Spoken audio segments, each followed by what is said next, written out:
बिस्मिल्लाहिर्रहमानिर्रहीम। 9th class new physics के हवाले से नई वीडियो के साथ हाजिर हैं और आज हम बात करने वाले हैं चैप्टर 2 यूनिट 2 काइनेमेटिक्स के टॉपिक 2.3 के बारे में, जो कि डिस्क्राइबिंग मोशन का है। ठीक है, डिस्क्राइबिंग मोशन से मुराद मोशन को, मूवमेंट को किसी भी चीज़ की, किसी भी ऑब्जेक्ट की डिफ़ाइन करने के लिए, डिस्क्राइब करने के लिए, बताने के लिए किन चीज़ों की ज़रूरत पड़ती है। ठीक है, तो यहाँ एक सरसरी सा इन 3 लाइनों में बता दिया है जिन चीज़ों की जो है बहुत ज़्यादा ज़रूरत पड़ती है किसी भी मोशन को डिस्क्राइब करने के लिए, उसके बारे में मालूमात देने के लिए। उसके बाद उनकी नीचे मज़ीद तफसील की है। ठीक है, तो यहाँ बताया the motion of an object can be described bye specifying its position. ठीक है, पोजीशन उसकी क्या है, किधर है, किधर नहीं है। ठीक है, इर्द गिर्द के माहौल से उसकी चेंजिंग कुछ हो रही है या नहीं हो रही। ठीक है, चेंज इन पोजीशन, उसकी जो पोजीशन है वो चेंज हो रही है। ठीक है, स्पीड क्या है, वेलोसिटी क्या है एंड एक्सेलरेशन क्या है। तो यहाँ 3-4 चीज़ें शुरू में ही इन्होंने यहाँ नाम दे दिया जिसको हम नीचे चीज़ों को डिस्क्राइब करेंगे। ठीक है, चेंज इन पोजीशन को हम क्या कहेंगे, डिस्टेंस या डिस्प्लेसमेंट कहेंगे। ठीक है, और आगे स्पीड आ जाएगी, वेलोसिटी आ जाएगी, एक्सेलरेशन आ जाएगी। ठीक है, फिर उसके साथ साथ इनमें जो है मज़ीद यूनिफॉर्मिटी उनके कि वो यूनिफॉर्म है या नहीं है, उसके हिसाब से आगे मज़ीद जो है उसकी तफसील होगी। तो ये 3-4 चीज़ें हैं, इनको हम नीचे देख लेते हैं, जो कि मोशन को डिस्क्राइब करने के लिए, मोशन के बारे में बताने के लिए बहुत ज़्यादा अहम है। ठीक है, नंबर वन इसमें है डिस्टेंस एंड डिस्प्लेसमेंट। अच्छा, 2 चीज़ें कही है, एक तो डिस्टेंस का है, एक डिस्प्लेसमेंट का है। ये जैसा कि आपको पहले पिक्चर हम देख लेते हैं, पिक्चर में आपको नज़र आ रहा है। ठीक है, एक रास्ता है जो पॉइंट ए से पॉइंट बी की तरफ जा रहा है। ठीक है, यहाँ से चलने वाला 2-3 किस्म के रास्ते ले सकता है, 3-4 किस्म के ले सकता है। ठीक है, एक रास्ता उसका ये जा रहा है। ठीक है, ये रास्ता गया, एक रास्ता उसका ये जा रहा है। ठीक है, और एक रास्ता जो है वो ये बिल्कुल सीधा ऐसे जा रहा है। ठीक है, तो ये इसके अलावा भी अगर हम बनाना चाहें, यहाँ से यूँ जा रहा है, बीच में से ऐसे करके जा रहा है। ठीक है, इसके अलावा भी कोई रास्ता बनाना चाहें इन 2 पॉइंट्स के दरमियान तो हम बना सकते हैं। ठीक है, उनकी लेंथ वगैरह जो है वो चेंज हो जाएगी, यहाँ 16 किलोमीटर, यहाँ 6 किलोमीटर, यहाँ 24 किलोमीटर। ठीक है, अच्छा, तो अब फ़र्क क्या है इन तीनों में। यहाँ 2 नाम दिए हैं, डिस्टेंस एंड डिस्प्लेसमेंट। ये बात याद रखें कि मिनिमम रास्ता 2 पॉइंट्स के दरमियान जो होता है, जो डिस्टेंस होता है, जो रास्ता होता है, जो फासला होता है, वो डिस्प्लेसमेंट कहलाता है। ठीक है, मिनिमम। तो डिस्प्लेसमेंट सिर्फ एक ही डायरेक्शन में होगी। जब 2 पॉइंट्स, अब यहाँ से लेकर यहाँ तक कोई पॉइंट है, तो यहाँ से जितने भी जा रहे हो, लेकिन जो एक पॉइंट सीधा आ रहा होगा ये डिस्प्लेसमेंट होगा और ये एक ही डायरेक्शन में होगा। ठीक है, तो ये सब जो है, ये जितने थे, इसके बारे में हम कहेंगे कि पर्सन ने इतना डिस्टेंस कवर किया है। ठीक है, और ये जो रास्ता है इसको हम कहेंगे कि किसी भी पर्सन ने इतना डिस्प्लेसमेंट किया है। तो ये फ़र्क है डिस्प्लेसमेंट और डिस्टेंस में, जो कि मैंने यहाँ समझा दी है। यहाँ उसके बारे में लिखा भी है, a person can use 3 different parts to move from place 1 A to B। It can be use to illustrate, यहाँ इन्होंने इलस्ट्रेट किया है। What if the person moves back from B to A along any of the 3 parts. ठीक है, अच्छा, वापस जाते हैं इन तीनों में से। The person covers the distance is either 16 kilometre, या तो 16 किलोमीटर कवर करेगा, ये रहा, या 24 किलोमीटर करेगा, जो ये रेड पाथ है। ठीक है, while the person is back A, so the net displacement becomes 0। ठीक है, तो जो thus distance and displacement can be differentiated। अच्छा, डिस्प्लेसमेंट इसमें कुछ नहीं होगी, ये सब डिस्टेंस इसने कवर किया है। ठीक है, आगे उसके बारे में जो है मज़ीद जो है फ़र्क बता दिए दोनों का, तो इसको देखकर हमें और समझ में आ जाएगा कि डिस्टेंस और डिस्प्लेसमेंट किसी भी मूविंग बॉडी का, इन दोनों में क्या फ़र्क है। ठीक है, पहली बात तो हमें ये समझ में आ गई कि हम किसी भी मूविंग बॉडी का जो मोशन है वो डिस्क्राइब कर सकते हैं उसके डिस्प्लेसमेंट से या उसके कवरिंग डिस्टेंस से। ठीक है, अब इन दोनों का फ़र्क बता रहे हैं, डिस्टेंस और डिस्प्लेसमेंट में। The total length covered by moving body without mentioning direction. कोई भी तो कहीं से भी गया, इधर से गया, इधर से गया, उसने जो रास्ता कवर किया है वो कहलाता है डिस्टेंस, जबकि द डिस्टेंस, ये याद रखें कि डिस्प्लेसमेंट भी एक डिस्टेंस ही है, लेकिन measured in straight line in a particular line. तो ये जो डिस्प्लेसमेंट है ये सिर्फ एक सीधी लाइन में होता है, 2 पॉइंट्स के दरमियान, 2 जगहों के दरमियान, और एक पर्टिकुलर डायरेक्शन में होता है। ठीक है।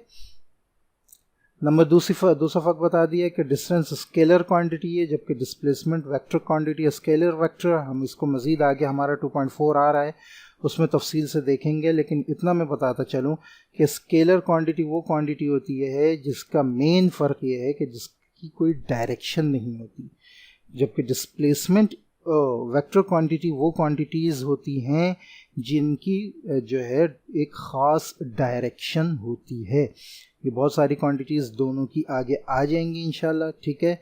यहाँ मैं एक मिसाल देता चलूँ कि जैसे मास है, ये एक स्केलर क्वांटिटी है। ठीक है।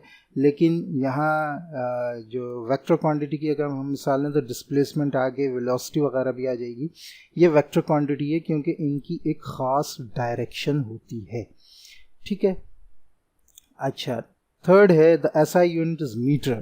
डिस्टेंस का जो एसआई यूनिट है वो मीटर है। ठीक है। हम पढ़ के आ चुके हैं इसको ऊपर स्केल्स वगैरह के साथ। ठीक है। जब हम मेजरमेंट ले रहे थे तो एसआई यूनिट जो है वो मीटर है। ठीक है। इसी तरह डिस्प्लेसमेंट का एसआई यूनिट भी मीटर ही है। The distance travelled by the person from A to B is either 16 kilometre, 24 kilometre red path, हाँ, जबकि डिस्प्लेसमेंट 6 किलोमीटर। खैर ये जो है 6 kilometre from A to B due west of A. अच्छा, बहरहाल ये इन्होंने लिख दिया है, लेकिन बात वही है कि बिल्कुल जो कम से कम रास्ता 2 पॉइंट्स के दरमियान है वो डिस्प्लेसमेंट कहलाता है। ठीक है। उसके अलावा कोई भी रास्ता होगा वो डिस्टेंस कहलाएगा। तो ये थी डिमॉन्स्ट्रेशन डिस्टेंस एंड डिस्प्लेसमेंट की। ठीक है। नेक्स्ट हमारे पास जो चीज़ जो है किसी भी बॉडी की मोशन को, मूवमेंट को डिस्क्राइब करती है वो है स्पीड एंड वेलोसिटी। ठीक है। तो स्पीड के बारे में बताया, the speed of an object determines how fast an object is moving. ठीक है। कोई भी चीज़ कितनी तेज़ी से जो है वो मूव कर रही है, अपनी जगह से मुसलसल जो है वो चेंजिंग कर रही है। It is rate of change of position of an object. किसी भी चीज़ की जो पोजीशन है उसके चेंज करने का रेट है। There are many ways to determine speed of an object. Object के जो है किसी भी चीज़ की स्पीड को बताने के लिए बहुत सारे तरीके हैं। These methods depends on measurement of 2 quantities. ये तमाम मेथड जो हैं 2 मेन क्वांटिटीज़ पर जो है वो डिपेंड करते हैं। यानी यूँ कह सकते हैं कि अगर आपको स्पीड मालूम करनी हो तो आपको उस चीज़ की 2 चीज़ें जो हैं वो मालूम होनी चाहिए। Number 1 the distance travelled. ठीक है। और नंबर 2 द टाइम टेकन। ठीक है। तो ये दोनों चीज़ें आ गई, speed is equal to distance travelled divided by time taken. तो ये आपके पास स्पीड का जो है वो फॉर्मूला भी आ गया है। अच्छा, यहाँ v लिखा है स्पीड के लिए। ठीक है। तो स्पीड के लिए आमतौर पर v ही इस्तेमाल होता है, स्पीड और वेलोसिटी दोनों के लिए। ठीक है। अच्छा, तो यहाँ पता चल गया आपको कि किसी भी चीज़ की स्पीड है, और वेलोसिटी का भी आगे यही फार्मूला आ जाएगा, हम अभी आगे देख भी लेंगे। तो किसी भी चीज़ की स्पीड जो है वो डिपेंड करती है डिस्टेंस ट्रैवल्ड और टाइम टेकन पे। ठीक है। तो हम डिस्टेंस जो उसने कवर किया है उसको डिवाइड करेंगे टाइम से, तो हमारे पास उसकी स्पीड या वेलोसिटी आ जाएगी। ठीक है। फिर उसके बाद क्या बताया, the equation for average speeds in symbols can be written as. Average speed, अच्छा, एक चीज़ चल रही है, ठीक है, सपोज हम यहाँ ले लें और यहाँ ले लें। ठीक है। ये तकरीबन 6 किलोमीटर का रास्ता, एक चीज़ यहाँ से चली है और यहाँ तक आई है। ठीक है। तो हो सकता है यहाँ इसकी स्पीड कुछ कम हो, यहाँ इसकी स्पीड मज़ीद ज़्यादा हो, या फिर कुछ कम हो, यहाँ फिर कुछ और कम हो, यहाँ फिर बहुत तेज़ हो, फिर यहाँ बहुत ही तेज़ हो। तो ये तमाम जो जगह हैं यहाँ इसकी स्पीड चेंज हो रही है। ठीक है। कभी कम होती है, कभी ज़्यादा होती है। ठीक है। तो इन तमाम स्पीड्स का एवरेज निकालने के लिए जो स्पीड निकाली जाती है उसको कहते हैं एवरेज स्पीड। ठीक है। तो यही यहाँ बता दो, equation for average speed in symbols can be written as v is equal to s upon t, where v is the speed of object S distance travelled bye it and time taken by it. इससे आपकी average speed ही निकलेगी, ठीक है। पूरे रास्ते को जो उसने कवर किया है उसको हम टाइम से डिवाइड करेंगे तो एवरेज स्पीड निकलेगी। सपोज वो स्पीड है 2 किलोमीटर पर आवर के हिसाब से, ठीक है। लेकिन ये ज़रूरी नहीं कि यहाँ पर भी उसकी वही स्पीड हो, यहाँ पर भी, यहाँ पर भी, यहाँ पर भी। ये हो सकता है कि एक जगह 4 किलोमीटर हो, एक जगह हाफ किलोमीटर हो गई, एक जगह 0 के करीब हो गई। तो ये जो आपको बता रहा है ये यूनिफॉर्म स्पीड बता रहा है उसकी, यानी यूँ कहें कि एक पॉइंट से लेकर, इस पॉइंट से लेकर जहाँ से वो चला था इस पॉइंट तक जो है जो एवरेज स्पीड उसकी है यहाँ पर वो बताई जाएगी, ठीक है। अच्छा जी, आगे डिस्टेंस की, अब यहाँ हमने समझ लिया तो डिस्टेंस की डेफिनेशन भी बता दी है। Distance covered by an object in a unit time is called speed. अच्छा, डिस्टेंस नहीं, स्पीड की unit, distance covered by an object in a unit time, ठीक है। डिस्टेंस कवर किया किसी ऑब्जेक्ट ने कितने टाइम में, वो स्पीड कहलाती है, ठीक है। द इक्वेशन 2.1 ये वाली equation gives only average speed, ये मैंने ऊपर आपको समझा दिया, of the body. It cannot be said that it was traveling with uniform speed or non-uniform speed. अच्छा, एवरेज स्पीड और यूनिफॉर्म स्पीड में फ़र्क है, पहले मैं ये बता दूं आपको, ठीक है। पहले मैंने आपको एवरेज स्पीड बताई है, ठीक है। एवरेज स्पीड क्या है कि यहाँ से चला, यहाँ 2 किलोमीटर था, ठीक है, पर आवर थी, या 3 किलोमीटर आ गई, यहाँ हाफ आ गई, ठीक है, और यहाँ 4 आ गई, ठीक है। और यूँ चलते चलते ये स्पीड चेंज करता हुआ इस पॉइंट तक पहुँच गया। अब इसको पूरे इस रास्ते को जब हम टाइम से डिवाइड करेंगे तो हमारे पास एवरेज स्पीड आएगी। ये ज़रूरी नहीं कि वो हर जगह एक ही स्पीड से चलता रहा हो जैसा कि नज़र आ रहा है, लेकिन हम इस साइड आ जाते हैं। यूनिफॉर्म स्पीड क्या है? यूनिफॉर्म स्पीड से मुराद ये है कि वो यहाँ से लेकर यहाँ तक एक ही स्पीड से चला होगा। शुरू में 2 किलोमीटर पर आवर है तो यही आखिर तक रही होगी। अगर शुरू में 3 किलोमीटर पर आवर है तो यही आखिर तक रही होगी। ये यूनिफॉर्म स्पीड है, ठीक है। तो यहाँ पे यही बात बताई, it can not be said that it was travelling with uniform और non-uniform speed. For example, a racing car can be timed by using a stopwatch over a fixed distance, say 500 metre.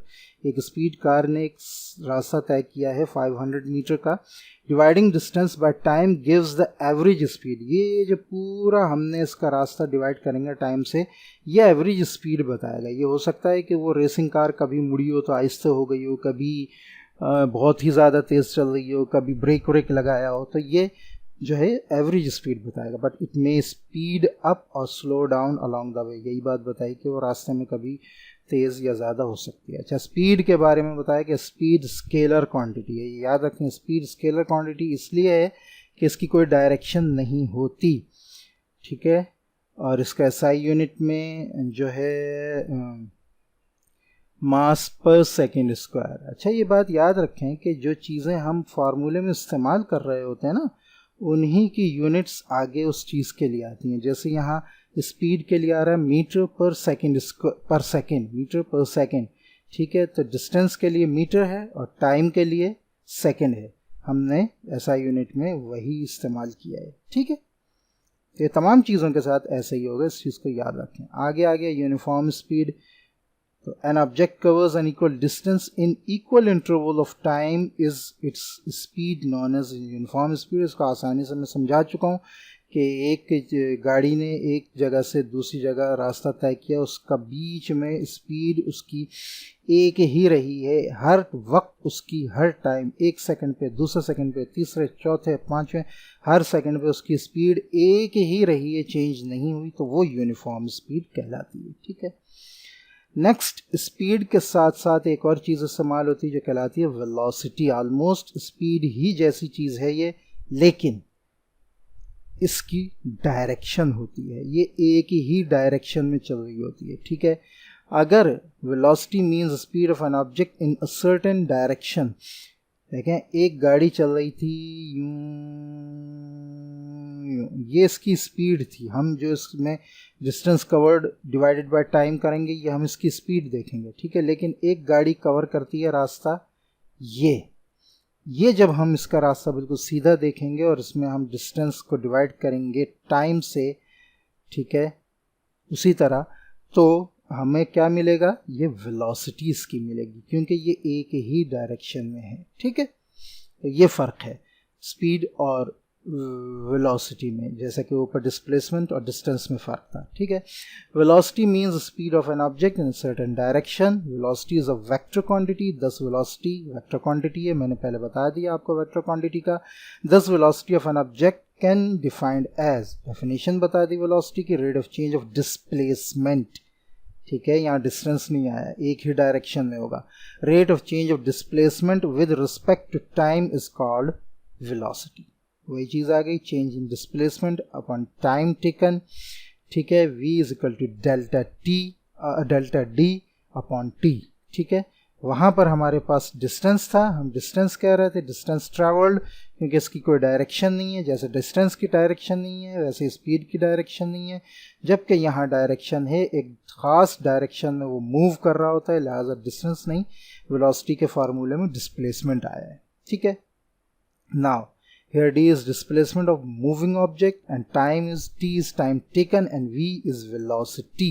SI unit of velocity is meter per second. The velocity of an object is constant when it moves with constant speed in one direction, ठीक है। constant होगी उसकी velocity अगर वो एक ही speed से चल रही है, यानी अगर फर्स्ट सेकंड पे उसकी वेलोसिटी जो है वो 2 मीटर पर सेकंड थी तो सेकंड पे भी वही, थर्ड पे भी वही, फोर्थ पे, फिफ्थ पे, तो ये यूनिफॉर्म वेलोसिटी कहलाएगी, ठीक है। अच्छा जी, इस constant when it moves constant, the velocity of object does not remain constant when it changes direction. जब वो डायरेक्शन चेंज करेगी, चाहे उसकी स्पीड चेंज ना हो रही हो लेकिन वेलोसिटी उसकी चेंज हो जाएगी, ठीक है। और it changes speed with no change in direction, ठीक है। या वो स्पीड चेंज कर, वो डिस्प्लेसमेंट चेंज करे या अपनी चलने की स्पीड चेंज करे, उसकी वेलोसिटी चेंज हो जाएगी। यानी आप ये समझें कि एक गाड़ी जब चल रही है तो अगर वो अपनी स्पीड कम करती है तो उसके साथ साथ उसकी वेलोसिटी भी कम होगी, और इसी तरह अगर वो अपनी डायरेक्शन चेंज करती है तो इसके साथ साथ उसकी वेलोसिटी भी चेंज होगी, ठीक है। अच्छा जी, दस average velocity of an object is given by, ठीक है। तो हमें उसके लिए एवरेज वेलोसिटी निकालनी पड़ेगी, तो जितनी भी डिस्प्लेसमेंट उसने की है उसको हम डिवाइड करेंगे, जितना भी टाइम उसने लिया तो हमारे पास एवरेज वेलोसिटी आ जाएगी, ठीक है। इसी तरह वेलोसिटी में भी uniform velocity, a body is said to have uniform velocity if it cover equal distance in equal interval of time in a particular direction. अगर वो अपनी डिस्प्लेसमेंट भी चेंज ना करे, अगर वो स्पीड भी चेंज ना करे, तो वो यूनिफॉर्म वेलोसिटी में कहलाएगी, ठीक है। इट मीन्स कि वो तमाम टाइम इंटरवल्स में, इक्वल टाइम इंटरवल्स में इक्वल डिस्टेंस चेंज कर रही है बग़ैर कोई डायरेक्शन चेंज किए, ठीक है। डायरेक्शन भी चेंज नहीं हो रही, उसकी स्पीड भी चेंज नहीं हो रही। स्पीड चेंज नहीं हो रही का मतलब ये है कि जितना टाइम ले रही है हर टाइम में बराबर डिस्टेंस कवर कर रही है, ठीक है। तो ये यूनिफॉर्म वेलोसिटी हो जाएगी। आगे इसकी वर्क एग्जाम्पल दी है, लेकिन वर्क एग्जाम्पल को देखने से पहले हम तीसरी चीज़ देख लेते हैं, एक्सेलरेशन, ठीक है। उसके बाद हम वर्क एग्जाम्पल भी ऊपर देख लेंगे, ठीक है। अच्छा जी, वो एक्सेलरेशन की अगर हम बात करें, an object accelerates when its velocity changes. जी, जब वेलोसिटी चेंज होती है तो हम कहते हैं कि एक्सेलरेशन बढ़ रही है या कम हो रही है, ठीक है। अच्छा, कैसे? एक गाड़ी जो है, बल्कि यहाँ देख लेते हैं उसको, since velocity is a vector quantity so it has both magnitude and direction, thus acceleration is produced whenever. Acceleration कब प्रोड्यूस होती है? Velocity of an object change, जब वेलोसिटी ऑब्जेक्ट की चेंज होती है, ठीक है। जैसे ही वेलोसिटी चेंज होगी, कम या ज़्यादा, एक्सेलरेशन पैदा होगी। इसको थोड़ा समझने की ज़रूरत है, थोड़ा गौर से सुने इसको कि एक्सेलरेशन क्या चीज़ है। दूसरी चीज़, direction of motion of the object changes. Velocity change होगी तो एक्सेलरेशन पैदा होगी, डायरेक्शन चेंज होगी तो एक्सेलरेशन प्रोड्यूस होगी, and speed and direction of motion of the object change. जब स्पीड या डायरेक्शन चेंज होगी, यानी आप यूँ कह लें कि वेलोसिटी चेंज होगी, डायरेक्शन चेंज होगी, ठीक है, और स्पीड चेंज होगी किसी भी चीज़ की तो एक्सेलरेशन पैदा होगी। ठीक है, क्यों एक्सेलरेशन पैदा होगी? इसलिए कि वो उसकी वेलोसिटी को डिफेक्ट करेगी, उसकी वेलोसिटी को चेंज करेगी। ठीक है, अच्छा हाँ, अब हम इसको समझ लें थोड़ा। ठीक है, एक गाड़ी चल रही थी 2 मीटर पर सेकेंड के हिसाब से। ठीक है, उसने अपनी स्पीड चेंज की और अब वो चल रही है 4 मीटर पर सेकेंड, ठीक है, के हिसाब से। इसकी वेलोसिटी यहाँ 2 मीटर थी, यहाँ 4 मीटर है। ठीक है, अब एक्सेलरेशन जो है इसकी जो हुई है वो 2 मीटर हुई है, 2 मीटर पर सेकेंड स्क्वायर। ठीक है, यहाँ इसकी वेलोसिटी 2 यानी एक यूँ कहें कि टाइम इंटरवल में जो टाइम ले रही थी उसमें 2 मीटर कवर कर रही थी, यहाँ अब वो 4 मीटर कवर कर सकती है। तो इसने एक्सेलरेट किया है, अपनी स्पीड बढ़ाई है। ठीक है, और जब बढ़ाई है तो इसकी एक्सेलरेशन पॉजिटिव में आएगी, प्लस में आएगी। ठीक है, अगर ये अपनी स्पीड कम करे, यहाँ ये 1 मीटर तक आने लगे, ठीक है, तो इसकी स्पीड मज़ीद कम हो जाएगी और ये हो जाएगी -1 मीटर पर सेकेंड स्क्वायर। ठीक है, तो ये थोड़ा समझने की ज़रूरत है कि एक्सेलरेशन चीज़ क्या है।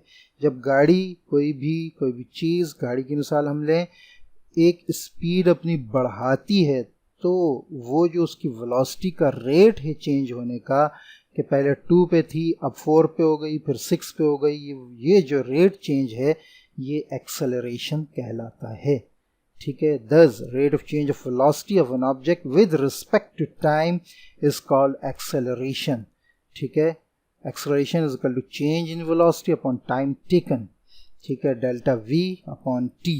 ठीक है, change in velocity delta v, time taken t, acceleration आ गया। ठीक है, और इसी के फार्मूले से इसका जो SI यूनिट एक वेलोसिटी का फार्मूला था मीटर पर सेकेंड, इसके साथ टाइम मज़ीद हमने और लगा दिया तो ये होगा मीटर पर सेकेंड स्क्वायर। ठीक है, तो ये आपका एक्सेलरेशन का जो SI यूनिट है वो मीटर पर सेकेंड स्क्वायर आ जाएगा। यहाँ पर हमने एक्सेलरेशन मालूम करनी है तो डेल्टा v को हम डिवाइड करेंगे t से। ठीक है, इसके साथ साथ हमें एक और फार्मूला पता चल जाएगा और वो है डेल्टा v। अच्छा नहीं, फार्मूला नहीं, यहाँ ये डेल्टा v के बारे में बता रहे हैं कि डेल्टा v क्या है। डेल्टा v क्या है? डेल्टा v ये है कि फाइनल वेलोसिटी, यानी जब हमने एक्सेलरेशन उसकी चेक कर रहे हैं तो हमने उसकी एक्सेलरेशन चेक करनी शुरू की जब वो 2 मीटर के हिसाब से चल रही थी। हम उसकी एक्सेलरेशन अब चेक कर रहे हैं जब वो 8 मीटर के हिसाब से चल रही है। ठीक है, तो ये इसकी vf है। ठीक है, ये इसकी vi है। ठीक है, तो vf से हम vi को माइनस करेंगे तो हमारे पास डेल्टा v आ जाएगा। ठीक है, तो डेल्टा v को मज़ीद यहाँ इन्होंने डिमॉन्स्ट्रेट कर दिया, vf minus vi upon t। ठीक है, एक्सेलरेशन वेक्टर क्वांटिटी, एक्सेलरेशन जो है उसकी कोई ना कोई डायरेक्शन होती है। क्या डायरेक्शन होती है वो भी हम बता देंगे। इट्स SI यूनिट, इसलिए ये वेक्टर क्वांटिटी है। It's SI unit is metre per second, इसको हम कहते हैं मीटर पर सेकेंड स्क्वायर। ठीक है, अच्छा जी, when velocity of an object increases, अब ये थोड़ा सा समझने की ज़रूरत है कि वेलोसिटी जब इंक्रीज करती है, अच्छा, ऑब्जेक्ट इंक्रीजेज और decreases with passage, it's called acceleration. Velocity कम हो या ज़्यादा हो, जैसा कि मैंने बताया शुरू में, तो वो चेंज इन वेलोसिटी ही होती है, उसमें एक्सेलरेशन ही प्रोड्यूस होता है, लेकिन थोड़ा सा फ़र्क है। क्या?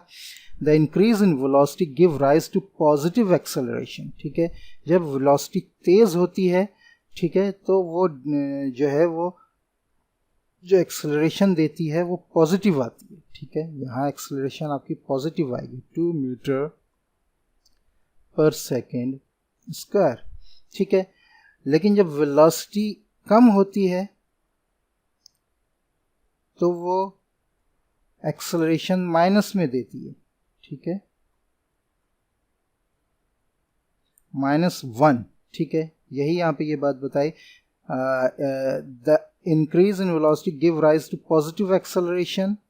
फिगर 2.12 ऊपर हम फिगर भी देख लेते हैं, ये ए, ठीक है।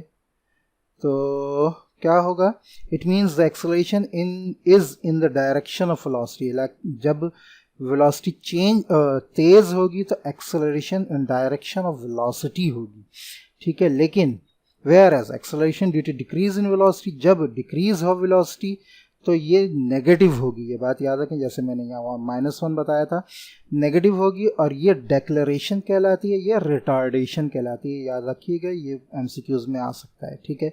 नेगेटिव एक्सेलरेशन डेक्लरेशन या रिटार्डेशन कहलाती है, और ये the direction of deceleration is opposite to the change of velocity. ये गाड़ी इस तरफ चल रही है, तो जब स्पीड कम होगी तो इसकी एक्सेलरेशन इस साइड होगी, ठीक है, ऑपोजिट साइड होगी। तो एक्सेलरेशन की डायरेक्शन होती है, इसलिए ये वेक्टर है। लेकिन जब जब स्पीड बढ़ रही होगी, वेलोसिटी बढ़ रही होगी, तो acceleration in the direction of velocity होगी और पॉजिटिव होगी। लेकिन जब वेलोसिटी कम हो रही होगी तो acceleration in the opposite direction में होगी वेलोसिटी के, और माइनस में होगी, नेगेटिव में होगी, ठीक है। आगे यूनिफॉर्म एक्सेलरेशन के बारे में बता दिया। Body has uniform acceleration, the velocity of body changes by an equal inter. अगर हर टाइम वो बराबर वही स्पीड चेंज कर रही है, पहले सेकंड पे भी, दूसरे सेकंड पे भी, तीसरे सेकंड पे भी, हर टाइम पे, तो ये यूनिफॉर्म एक्सेलरेशन है, जैसे कि ऊपर बता दिया है, ठीक है। अच्छा, माशाल्लाह इसमें वर्क एग्जांपल्स काफ़ी सारी हैं, ठीक है।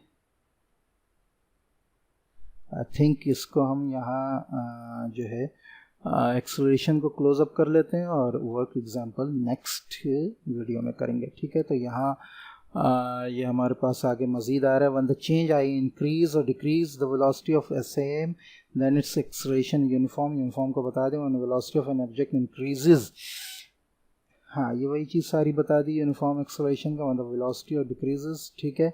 अ कांस्टेंट रेट, अच्छा ये डिफिनीशन बता दी यूनिफॉर्म एक्सेलरेशन की। A constant rate of change of velocity is called uniform acceleration, ठीक है। The uniform acceleration can be calculated. Uniform acceleration को हम कैसे कैलकुलेट करेंगे? Acceleration is equal to delta V upon delta T, ठीक है। V F final velocity को initial velocity से डिवाइड करेंगे, फाइनल टाइम को इनिशियल टाइम से डिवाइड करेंगे, ठीक है। ये तमाम चीज़ें उन्होंने बता दी। ये फाइनल वेलोसिटी है, ये इनिशियल, ये उल्टा लिख दिया है ये इनिशियल वेलोसिटी नहीं है, ये फाइनल वेलोसिटी है, ठीक है। और ये इनिशियल वेलोसिटी नाम से भी पता चल रहा है, ठीक है।